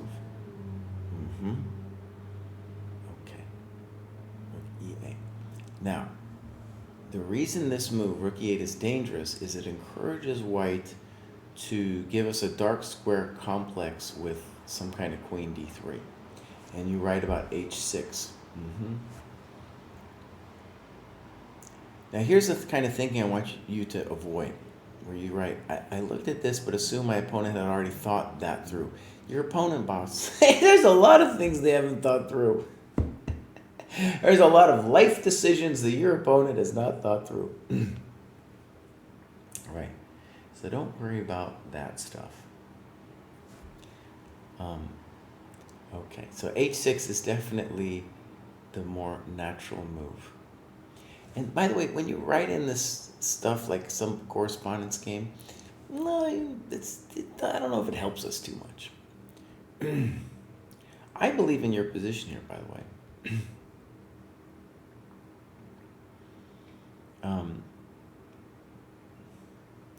So when the knight leaves from g5, we don't really need to worry too much about the d pawn anymore, right? To me, I would rather be black after h6. Let me just put it that way. Like h6, knight e4, and rook e8. I don't know. That would be my first question. What's going on here? Okay, here we go. Queen f4, bishop e6. And this is a nice variation. Bishop h5, pop, pop, pop. Seems like it's true.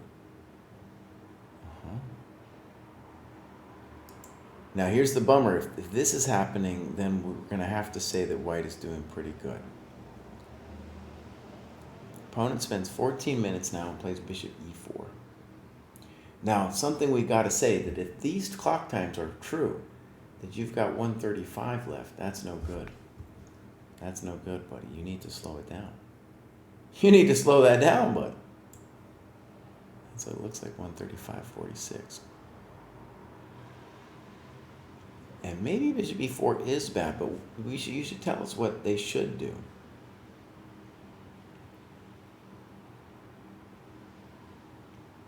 Okay, so here's my first take for white.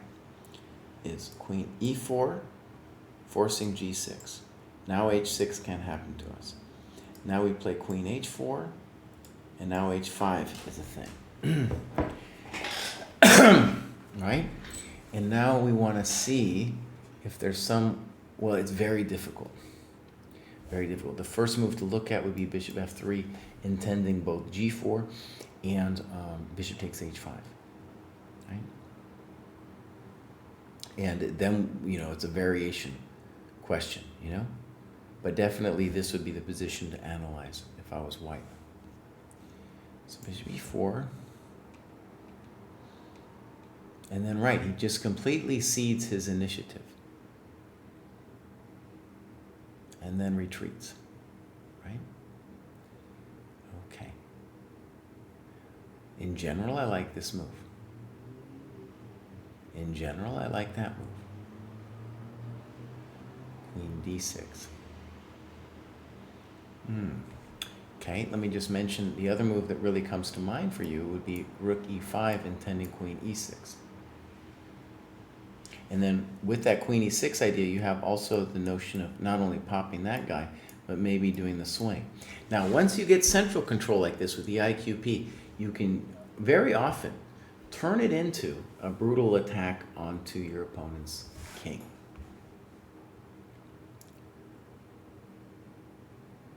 Frisky.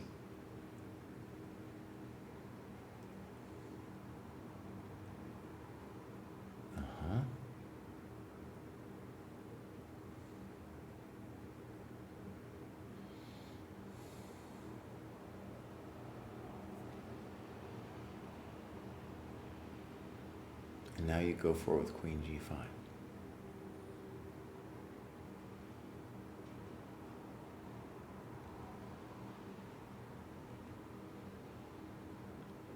Pop, pop, pop, pop. And now you play rook e5.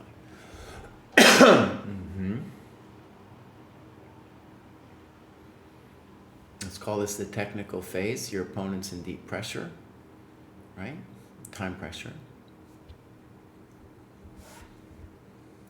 So, reasonable move. e4. Frisky.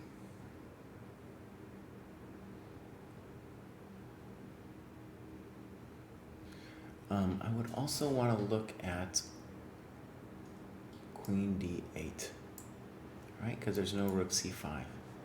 And I want to get violent here. I want to punish white. In this phase of the game, by the way, whose ever king is going to safer is the big question mark. So queen e7. b4 doesn't look like that's right. Thank you. Thank you. And white's just losing their mind. Good move. Yeah. I would rather not play g6 if I didn't have to. So I just want to pause for a second.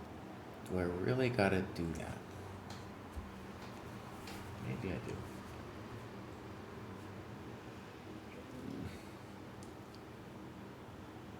Maybe it also doesn't matter. Maybe it doesn't matter.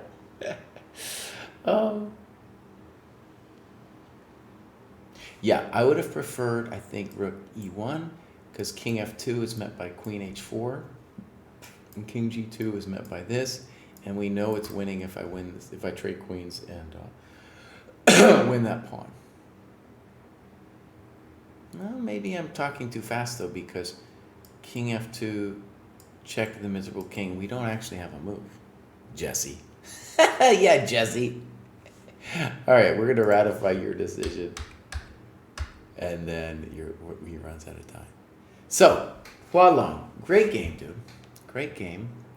And I think this is a great example where you're going to play the Tarrasch. Beautiful opening. You're going to get this again. And then one thing about the difference between like learning the book moves and like learning the opening through experience is you're going to get knight e4 far more often than knight d5. Knight d5 is a fancy move that was developed by some people in the 1980s, and it's just like a super fancy Saus move, right? Yeah. So, and this one, by the way, let me just say, to my naive eyes, I know that this is equal, but to my naive eyes, I'm like, oh, maybe I'm better as white, maybe I am. So that's why I think you're going to get knight e4 as a far more natural move. Peebnut says, who's nuts? These nuts.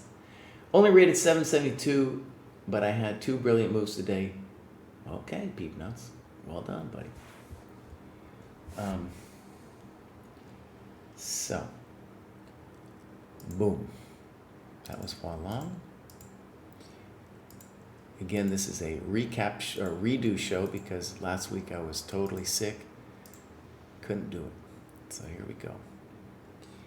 And Next up is Marianne. I think I've looked at Marianne before. And they dipped a little bit. Looks like they made it and then dipped. Yeah, maybe I'm going to say new to the dojo. They're doing a lot of non-dojo stuff. Okay. So, that's Marianne. I can hear the rain outside. And now we're going to get Batia. I have decided to graduate because my Lee chess rating is above the threshold and my USCF rating is on upward trend and nearly there. Appreciate how the program is pulling me away from the endless cycle of chessable reviews by steering me toward various other modes of studying. I have especially found the endgame sparring to be not only useful but very enjoyable. Okay, I think almost all of the tasks need more clear instructions. Okay, good. I'll take that. So, let's look. This is a high cohort, by the way. 17, 1800. We're talking about some real players. Long-time OTB, break out of Class B, USCF. Where I've been since 2006. Nice. Okay. Right. Oh, great. Great, let's follow. So, beautiful. And, right, so, right, this is their preferred, but they're hopeful they're going to get to 1700. And then Lee Chess Classical is above 1700, all right? So, this is beautiful. Let's take a look. And we're going to go back one. And, right, lots of end games, which I appreciate.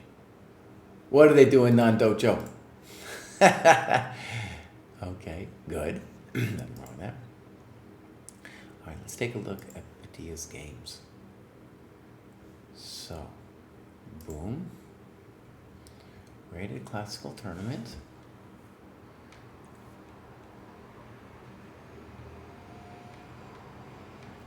So far, so good. C3, C5, good move. 95, A6. No, I don't know if it's required. I could imagine other moves, but all right, it's A6, a little fancy. Queen C7. Check to the miserable. Okay. Now, personally, my big question about Queen A4 would be, how do we evaluate Bishop D7?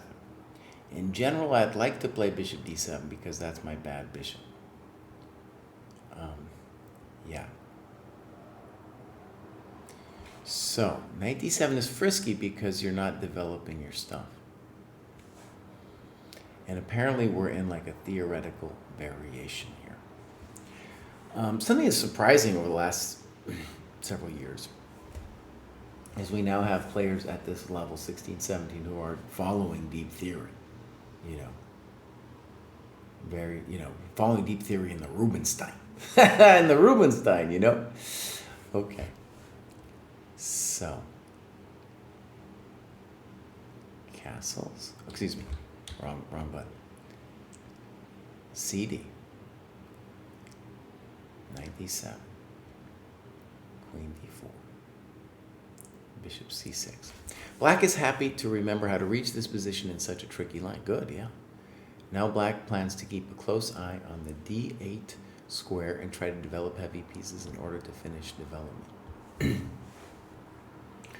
Right. So, let's say that it seems like both players have an astonishing knowledge of the position. And this is the position where White needs to do something. And F3 is definitely not the most ambitious try for White. And let's say the obvious problem that White is facing is what to do. What to do about our position. It's on the surface, it seems like white's better, right? Because white's got this pressure. And the only thing black's got coming is this move.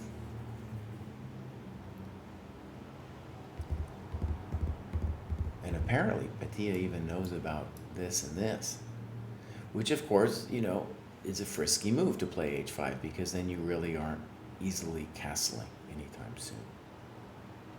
Okay, so let's call this a passive looking move. And then this is completely toothless from white to be trading this way, right? Check doesn't do much. And right here you have a choice. Now, one thing, Patia, is I've had this kind of position often, and something to really appreciate, I think, about it is that it's important to really say to yourself, oh, my strong side is the king side, because I have the majority there, and white's is the queen side.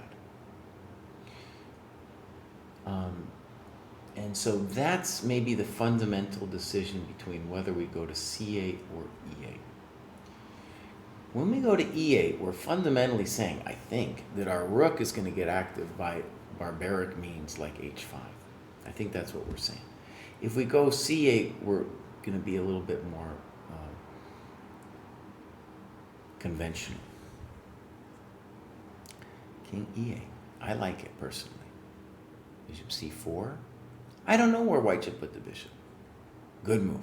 Good and natural, because now white has a real problem, is that if we can produce an initiative on the king side, it will be very difficult. We can start, creating some drama for white. Okay. Now, white is on the weaker side and would rather not move the pawns over there. When they move the pawns, they create weaknesses. So it's hard not to do that move, but it is a weakness. Now, king e7, good. h5 is your other alternative. I don't like that move. Don't know what it does. f5. Let's read what you write. This move represents a growth in black's thinking process. Where does the rook belong? Black thinks a long time. By the way, I think it's so good that you're thinking in the endgame. It's so cool, too. You were talking about how you're doing the endgame stuff. And at this level, when you're playing these people, they're just losing their mind because they're like, what? It's so easy in the endgame, or I don't know what to do in the endgame. And so it's so cool that you thought about it. There are no open files on the king side yet, but there can be in the future, absolutely. And the king side is where black's advantage is in the endgame. Oh, man, in this endgame, that's right. Oh, I love f5. Now, what we're especially going to be interested in is if you played king f6 next, because that's what I really like about f5, is that you are building a position for the king. Now, you don't have to play it next move, but soon. h5. Right, and what white is confused about is,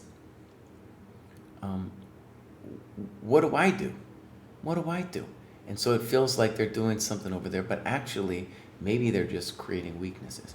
By the way, I want to say f5 I like, but this move isn't dumb either, because now white has to really worry about this bad boy landing at some later point and just making the h4 pawn a victim. I think I would prefer h5, but I appreciate f5. Okay, now we need a good move. Rook e8. Well, that's a little fancy. Patia, that's a little fancy. Okay. Why can't we play king f6 immediately? Right? Let's just play king f6. We're doing great. We're doing great. Yeah. Make him wonder about that. Make him wonder about that. Our rook doesn't know where it's going yet. It doesn't know. Okay. So rook e8, that's the first move I think we can say is a little funky. Check to the miserable. King f6. Okay. King g5. e5, bishop d8. That would have been a hard road. By the way, it's great that you had the vision to see that. So king g5, great. And rook d8. And they're trying to wiggle and jiggle. But I don't know if they're going to survive.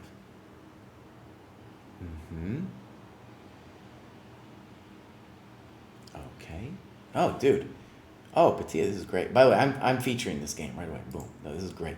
Not only that, but it's like one of the things I like about this game so much is black is analyzing the endgame.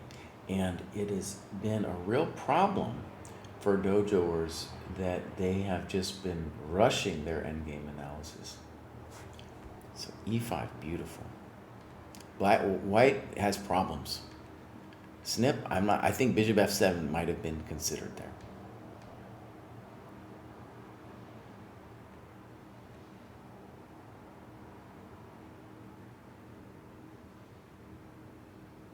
And that's a good move. But are they losing a pawn? Okay. And now you play the very natural e4. I gotta say e4 would be my first instinct.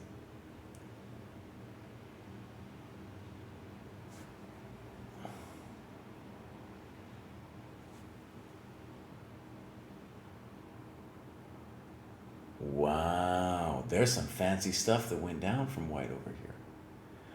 Okay. And then you calculate king h5, bishop f5, king h4. And let's read what you write. In hindsight, perhaps this pawn trade is okay for black. During the game, black is still set on trying to win the h-pawn right out and is not happy about taking it on Isolani here. Yeah, I would say it would be good to analyze this a little deeper. And we'll say that if your king makes it to g3, it's all over. But imagine here, how are we actually going to make any progress? So let's go back to e4 for a second. By the way, I can well imagine myself falling for this problem here. So let's just show the problem, because it's really a beautiful thing. It would be hard to foresee. The problem is that when this goes down, all of a sudden, if we do what we wanted to, we get mated. Oh, fantastic. Oh, man. That's really good. That's a great variation. So by the way, let's just go through this. We have a beautiful position, and we're very close to just winning this thing.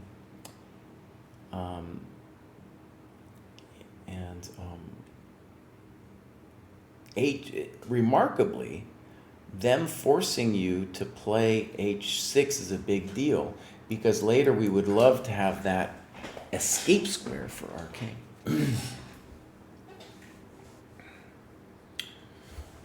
Bishop c6, bishop e6.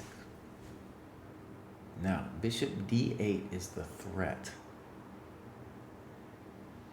Now, it's not a huge threat, but we would gain. Oh, this is unfair.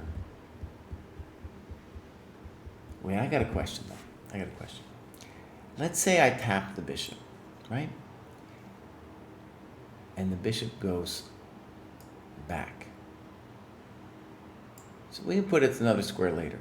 And then I play e4. And the claim is I got the better king and I have the weakness on h5. And then there's nothing to do anymore, because I got a simple threat. Now, I'm not claiming it's over yet. I'm just saying it's looking promising. One way for black might be bishop d4. And on bishop d4, I have both bishop e5 and king g5. But let's just say black is like a significantly better.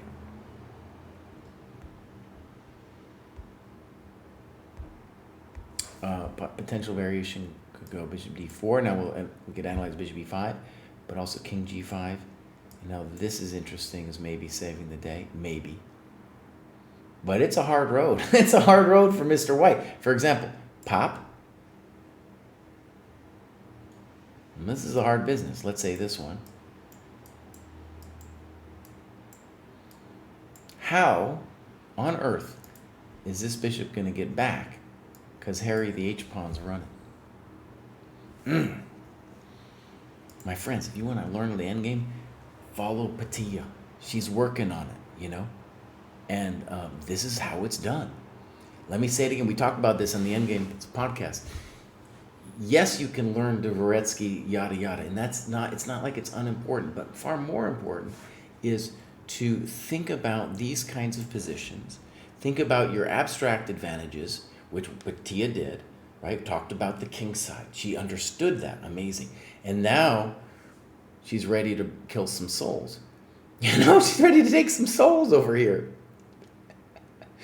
Yeah, and White is being very tenacious. Yeah, okay, so let's look at how this goes. E4. It would be really hard to restrain oneself from playing that move. You'd really have to see this dirty trick. And now G5 was played. And maybe White's significantly better here or something.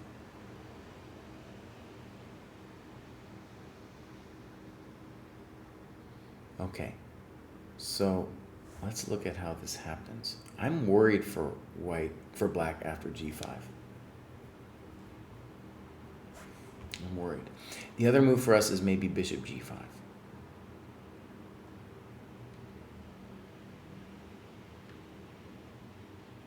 Good, okay. And now you played H5. I agree with you. So,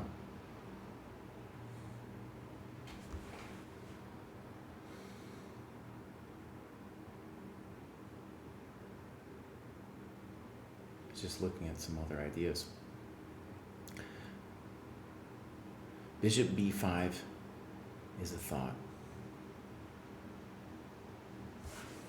Let's look at the game. All right, so we're down a pawn, but it is an aggressive outside passer. Good.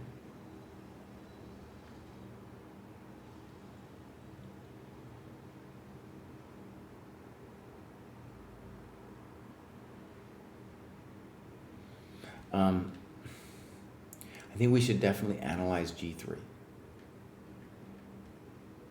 Because now that king gets in. And yeah, this is a difficult momentito.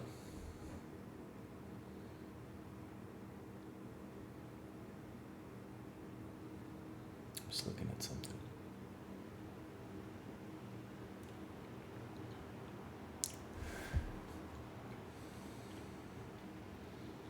Say,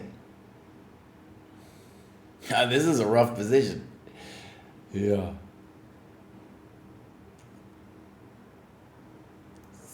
So one thing I would like to analyze if I was black and just doing the post-mortem.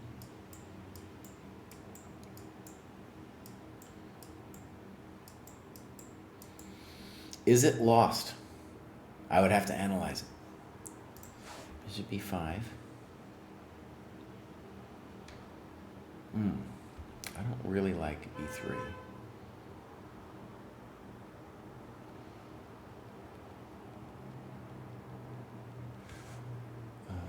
I would really be interested in bishop C8 and B4. I want to put the pawns on dark squares. Okay, and I want, yeah, you should be putting the pawns on dark squares too. Not sure I understand. I understand that one. Now white needs to play some nice moves. A3, I don't believe in. So the key variation for us is going to be bishop E6, followed by bishop D5. And I'm worried for our soul. I'm going to go ahead and say I think we're toast. But, no, I think we're toast. Variation might go like this, though. G3. And now if king F3, we throw in G2 and we're going to survive. So we got white's, that's the most ambitious try.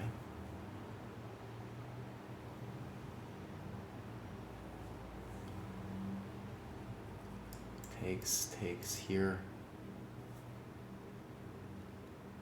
Intention is here.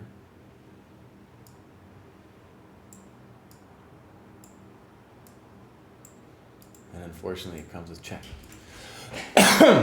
Okay. Now, when we get to the end game, it's important to say that people, just like in the opening, will lose time. Clearly, a3 is a loss of time. Right? Big loss of time. Now, maybe the problem for us is it's very hard for black to improve the position. And white is the one who needs to find bishop d5. The idea of bishop d5. Okay, they find it. And I don't really have any great advice other than that g3 idea. And you're right, bishop d7 looks good. Here, good. Here, king f6 should be losing to king f4. And now definitely e5, they find it. King d8. And now they go for e6, looks strong.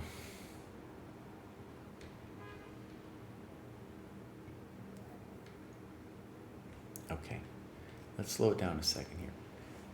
Isn't white, oh man, this is, yeah, isn't white winning with king f4? So the point will be if king d6, we go king e4, and on bishop e6, by the way, I'm not 100% here. This has to be analyzed. King e4, king d6. Maybe we're drawing this. Look at this, you guys. Pop, pop, pop, pop, and we're gonna make it. Because they can win that pawn, but this is a draw because we have it's in the corner. Okay, hold on. Hold on, my friends. This is really exciting. Okay, e6 happens. And e6 is like the move that goes for it. However, it should be said that now that this bishop is in communication with this square, things are a little different. Oh man, this is really spicy.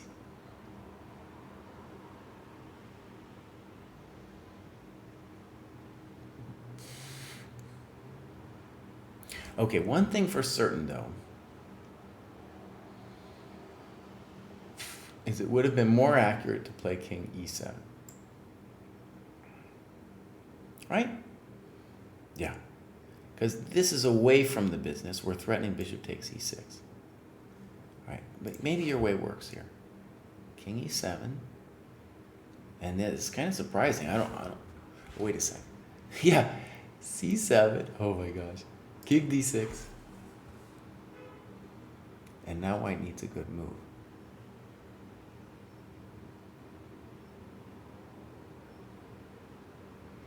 Okay. First of all, black is not threatening anything. That's something that we should note. Black is not threatening anything. So, there we go, king f4. That's the move that white misses. See, king d5, e7, and that's gone. And the bishop can't stop both of them. And king c7, king e5, I'm going to say that's gone. Now, fun story. If our bishop's of a different color, then it would be drawn because we could give up this bishop and it doesn't matter. But this guy will, I think black will lose the bishop for the pawn here. And then this guy becomes the murderer. Great game at the end. Dude, man, this is one of the best ones I've seen. And the other thing that I think is so cool is you focused on the end game and you got yourself an end game variation. You understood the dynamic in said end game. And your opponent found really a miracle. He found the miracle thing. I might have played e4, especially if I was playing quickly. I'd be like, e4, oh man, that looks natural. Woo! Man. That was good. That was really good. Okay. So, my friends, I got to wrap this up here. And we got, I think, one more, if I'm right. That's Nazguli's over here. That's a nice jump. Custom. I don't know what that means. What happens if I click custom? Oh, that's just Nazguli's. Okay. So, we'll follow Nazguli's too. And nice. Go back one, please. That's a good distribution. And then we go games. No games. Okay. So there's Nazguli's. Hopefully it's obvious what Nazguli's need. He needs to do what Patia just did. Anybody who does what Patia just did, they will improve. They are going to see some real improvement. That was a game annotation, my friends. Let me just say, we've seen a lot of game annotations across the dojo. We've seen a lot of good ones, okay? But it's rare for me to see a good endgame annotation. And what's so cool is that my intuition is that by doing the endgame work in the program, the endgame sparring, the Patia gained a sense of like, okay, this is how I can think about it. And maybe watch some of the videos we did, right? Here's how we can think about the endgame, and here's how I put it into action.